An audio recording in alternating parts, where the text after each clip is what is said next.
Thanks to Storyblocks for sponsoring this video. If you're a beginner or novice content creator, then chances are you've started to get a little bit gear curious. Maybe you've started to get a little bit annoyed with filming and editing on your phone, and you're wondering what other options might be out there to make your video content creation process easier and maybe even yield better results. So today I wanted to talk about 7 pieces of camera gear that I think every creator needs, or at least needs if you're thinking about upgrading from your phone. As always on this channel, I am all about making it work filming with what you have before you pour a lot of money into it. But once you start bumping up the limitations of your current gear, there's nothing wrong with upgrading to give yourself a better workflow and to be happier with the results you're able to create. So if you're in that position, then the items that I'm going to talk about today should be at the top of your list to upgrade. Okay, the number one thing on your list is going to be a camera body. When it comes to choosing a camera body, it's honestly quite a personal choice, because if you are already used to a certain manufacturer's kind of user experience, then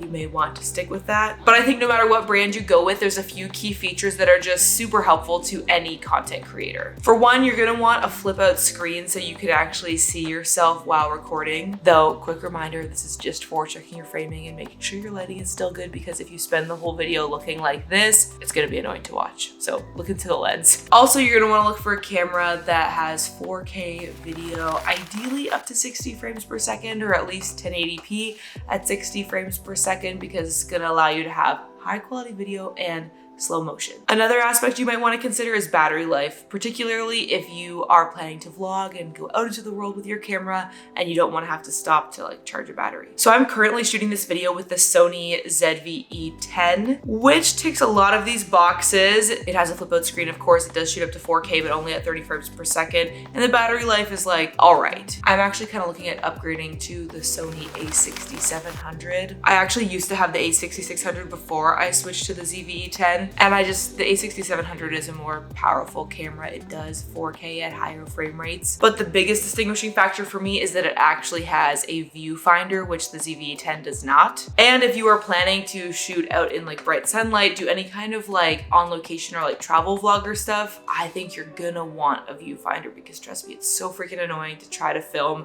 in broad daylight on an LCD screen that you cannot see. So I would recommend, if you're mostly going to be doing sit down videos like this where you're just filming in your house, the ZV-E10 will be perfect for you. If you're thinking of doing more vloggy stuff, more filming out in the world, then look into the a6700. Okay, to film with the camera body that you now have, you're gonna of course need a lens. Most of the time cameras will come with what we call a kit lens, which is fine, but it's not gonna be particularly great at anything. Kit lenses are usually something 16 to 50 millimeters or whatever. It's not a really wide focal range, and most likely it's only gonna be f4. Basically, kit lenses, they're just the cheap lenses that camera companies ship out with their camera bodies. So what I would personally recommend, and what I have done, is just buy the camera body only. Don't bother paying the extra, couple $100 to get this lens you'll never use, and instead take that money and put it towards a wide angle low f-stop lens. Okay, let's break down what those things mean. Wide angle refers to the field of view, and this is measured in millimeters. Okay, so you'll come across lenses that are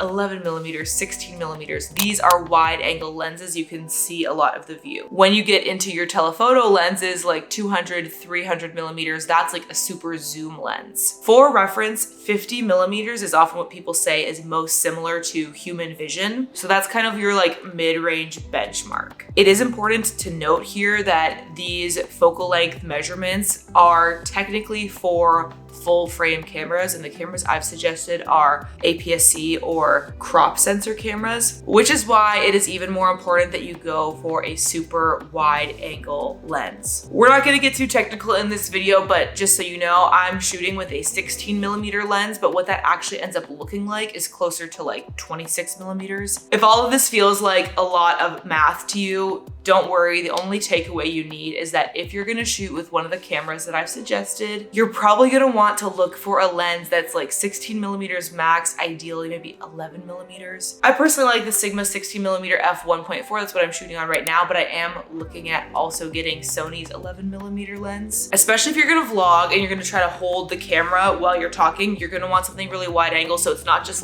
your eyes and mouth in the frame. Okay, now let me explain the whole f1.4 thing. Basically, if you want to have a slightly blurry background like I do in these videos, then you're gonna want a wide open aperture, which is measured in what we call f-stops. Basically, I'm just gonna recommend that you go for wide open. So like I'm filming this video right now on 1.4. When you're looking for a lens, look for something that has a low focal length number, maybe 11 millimeters, maybe 16 millimeters, and a low f-stop number, maybe like 1.4, 1.2 if you can. And if even after my rambling, those numbers don't mean a lot to you, don't worry, just look for low numbers and you'll get a similar result to what I have here. The next must-have item for content creators is an easy to use tripod. When I think back to how many years I spent on YouTube not having a tripod, it honestly makes me laugh because I spent so many years stacking up books, balancing my camera on windowsills. And if that's you now, just know that as soon as you invest in a tripod, your life is gonna become 10 times easier. I personally really love my Peak Design travel tripod because it folds up so compact. It's about the size of a big water bottle, so I can just slide it into my backpack's water bottle pouch and easily take it with me on the go. But it's also the tripod that I use all the time when I'm filming these videos at home. It is on the pricier side for a tripod, but don't worry, I've got some more budget options also linked in my free gear guide for content creators, which I'm gonna link in the description below. That guide includes the links to everything that I'm talking about in this video and some budget options, as well as descriptions of like what you can use all of this gear for. This tripod also comes with a little hidden phone adapter, which is all right. Like it works when you're in a pinch. It's not my favorite way to shoot with my phone, but it is kind of a neat design that is just hidden in there. Speaking of filming with your phone, the fourth essential item for all content creators, whether or not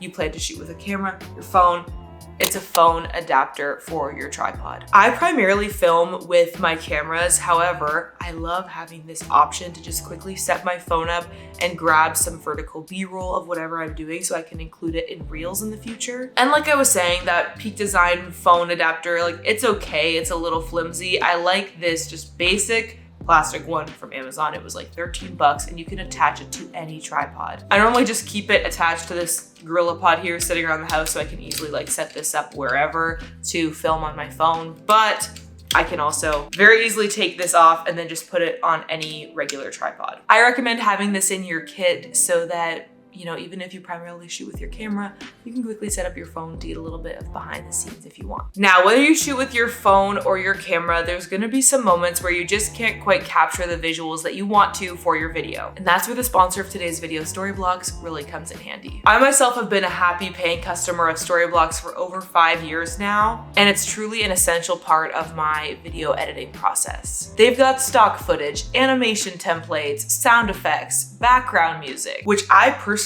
make use of in like the majority of my videos. For example, if you've seen my coffee chat series, that little coffee pouring animation at the beginning, got that from Storyblocks. This little film flicker effect that I like to add over my title cards, Storyblocks. And the aesthetic coffee B-roll that I use for my transitions in the coffee chat series, you know it, it's also from Storyblocks. All of these visual assets are yours to use with one simple subscription. You don't have to worry about an expensive pay per clip system really adding up over time. With Storyblocks, it's just one subscription and then you can use all of this media to make your content better. To get started with unlimited stock media downloads at one set price, go to storyblocks.com/Katie or click the link in the description. Okay, the next piece of tech that you're gonna need is an external microphone. Okay, here's the deal. Yes, the cameras that I've talked about, like the Sony ZV-E10, come with built-in microphones, and whenever they release these new cameras, they talk about how the internal mic's been improved, but the honest truth is it's never gonna sound as good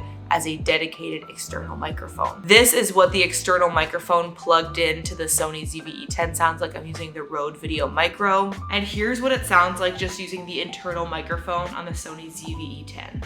So you can see it definitely makes a difference. And honestly, I think the importance of good audio can't be overstated. People will be pretty tolerant about watching like a grainy, kind of less than great quality video if the audio sounds good, but if your audio is really bad, it's gonna be too annoying for somebody to watch through the whole thing. So it's really important that you've got some good audio. So yeah, like I was saying, I personally love the Rode Video Micro. It's just my tried and true. I've been using it for years. It's very affordable. It doesn't have an extra battery. You just plug it in and it sounds good. Whatever route you take, just make sure that you prioritize your audio because it is really important. Okay, time for number 6. You're gonna be tempted to skip through this one because it's gonna seem boring, but trust me, don't do that. This is probably one of the most important tips I have. You're going to need some SD cards, and honestly, backup ones too. These are the ones that I like to use, the Sony Tough cards, but honestly, there's lots of great options out there, and I'm not like super loyal to one type of SD card or the other. I have a whole collection of them. But no matter what brand you get, I recommend looking for a card that is fast, so transfers at least 100 megabytes a second, and one that has a lot of storage, so probably 64 gigabytes minimum. And having an extra is important because you don't want to run into a situation where you need to film more clips,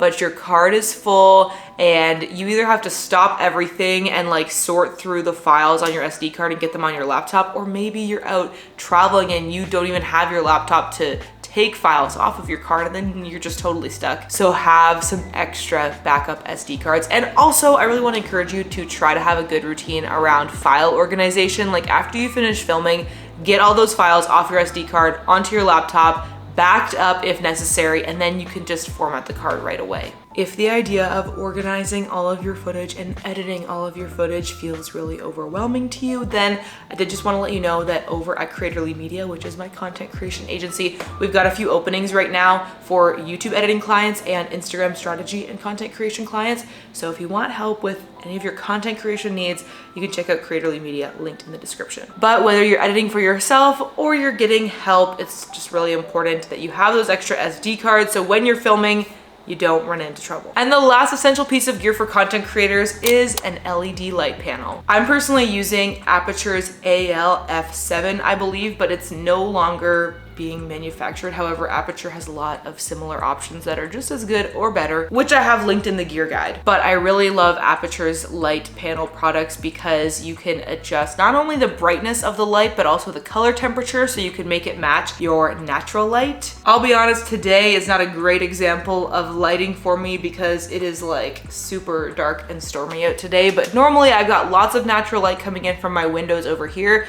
so I set up my light over here to just kind of fill in the shadows that are coming in from this side of my apartment. And yes, let's note the very professional diffuser that I have on this light. Yeah, I throw a plastic bag over top of it so it's not quite as harsh. The reason why I really think like an LED light panel like this is ideal is because I wouldn't personally recommend going for this huge lighting setup with big softbox and stuff, partially because honestly, it's annoying to set up and you really want to try to remove any barriers that you have to filming. As a content creator, you want to make it as easy for yourself as possible so that it's easier to be consistent. Also, this is so small, you can take it with you anywhere if you are filming in different locations. And because you can set the color temperature, that means you can use it in addition to natural light rather than having to like black out all your windows and like just use your artificial lights. Also, this is much more affordable than like a really extensive lighting setup. All right, my friend, now that you have all the gear that you need, you gotta learn how to use it. So if you wanna see my entire process using all the gear that I've talked about for filming my YouTube videos, you should check out this video next where I show you everything from planning to setup to what it's actually like behind the scenes while I'm filming. I think this will really help you out learning how to put all of these things together into an efficient content workflow. So make sure you check that out next. Grab my free content creator gear guide at the link in the description. And as always, I hope that you're having adventures and following your dreams, and I'll catch you in the next video. Bye.